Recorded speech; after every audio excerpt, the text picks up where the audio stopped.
Hello everyone, and welcome to episode 15 of Reading Every Book in Skyrim. Today's book, Before the Ages of Man, by Icantar of Shimmerine. Enjoy. Before man came to rule Tamriel, and before the chronicles of the historians recorded the affairs of the rulers of Tamriel, the events of our world are known only through myths and legends, and through the divinely inspired teachings of the Nine Divines.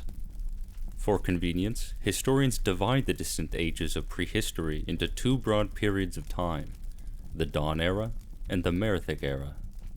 The Dawn Era. The Dawn Era is that period before the beginning of mortal time, when the feats of the gods take place.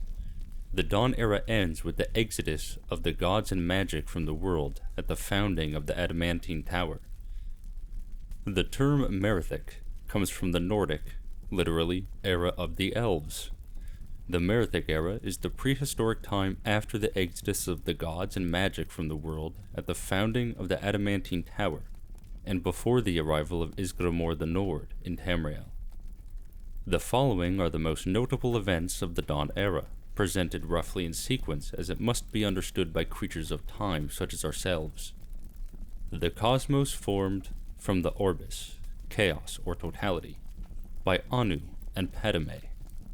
Akatosh, or Oriel, formed, and time began. The gods, Atada, formed. Lorkhan convinced, or tricked, the gods into creating the mortal plane, Nirn.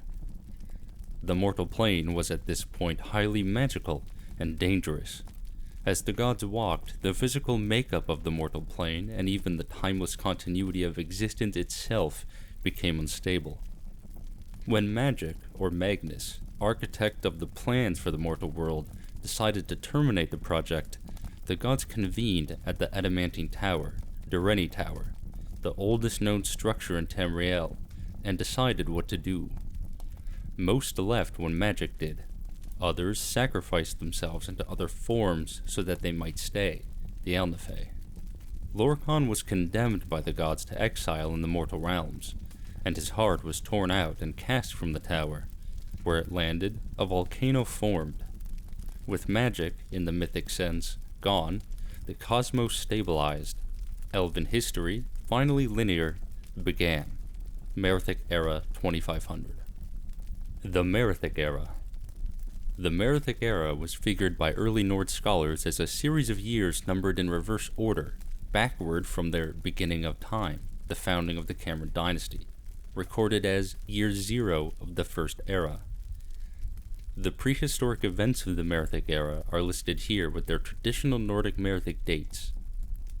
The earliest Merithic date cited by King Harold scholars was ME 2500, the Nordic reckoning of the first year of time. As such, the Merithic Era extends from ME 2500 in the distant past to ME 1, the year before the founding of the Cameron dynasty and the establishment of the White Gold Tower as an independent city-state. According to King Harold's bards, ME 2500 was the date of construction of the Adamantine Tower on Belfiera Island in High Rock, the oldest known structure in Tamriel. This corresponds roughly to the earliest historical dates given in various unpublished Elvish chronicles. During the early Merithic Era, the aboriginal beast peoples of Tamriel, the ancestors of the Khajiit, Argonian, Orcish, and other beast folk, lived in pre-literate communities throughout Tamriel. In the Middle Merithic Era, the Aldmeri, mortals of elven origin, refugees, left their doomed and now lost continent of Aldmeris, also known as Old Elnifei, and settled in southwestern Tamriel. The first colonies were distributed at wide intervals on islands along the entire coast of Tamriel. Later, inland settlements were founded primarily in fertile lowlands in southwest and central Tamriel. Wherever the beast folk encountered the elves, the sophisticated, literate, technologically advanced Aldmeri cultures displaced the primitive beast folk into the jungles, marshes, mountains, and wastelands. The Adamantine Tower was rediscovered and captured by the Dureni, a prominent and powerful Aldmeri clan. The Crystal Tower was built on Somerset Isle, and later, White Gold Tower in Cyrodiil. During the Middle Merithic era, Altmeri explorers mapped the coasts of Ardenfell, building the First Era High Elven Wizard Towers at Aldredania, Balfell, Tel Aruun, and Tel Mora in Morrowind. It was also during this period that the Ayleid, or Wild Elven, settlements flourished in the jungle surrounding White Gold Tower, present-day Cyrodiil. Wild Elves, also known as the Heartland High Elves, preserved the Dawn-era magics and language of the Elnafey.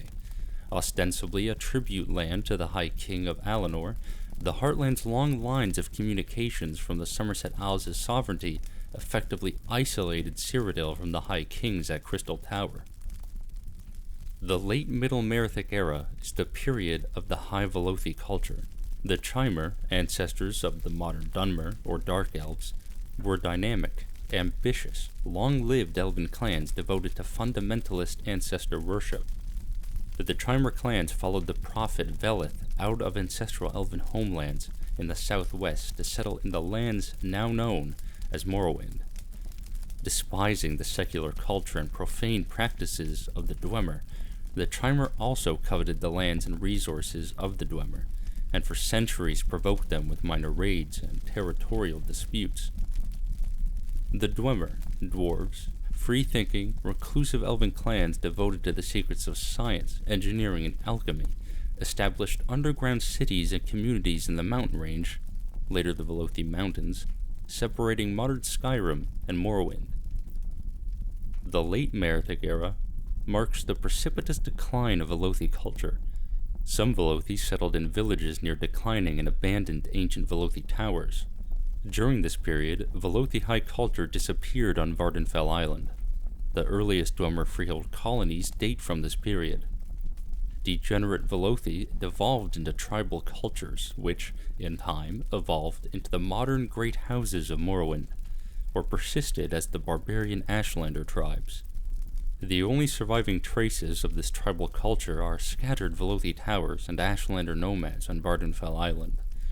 The original First-era High Elven Wizard towers along the coasts of Tamriel were also abandoned about this time.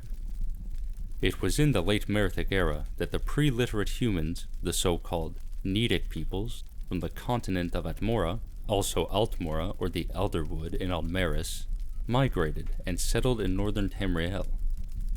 The Nord culture hero Isgramor, leader of a great colonizing fleet to Tamriel, is credited with developing a runic transcription of Nord speech based on Elvish principles, and so Isgramor is considered the first human historian.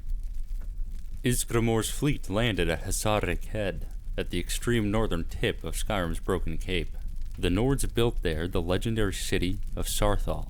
The elves drove the men away during the Night of Tears, but Isgramor soon returned with his 500 companions.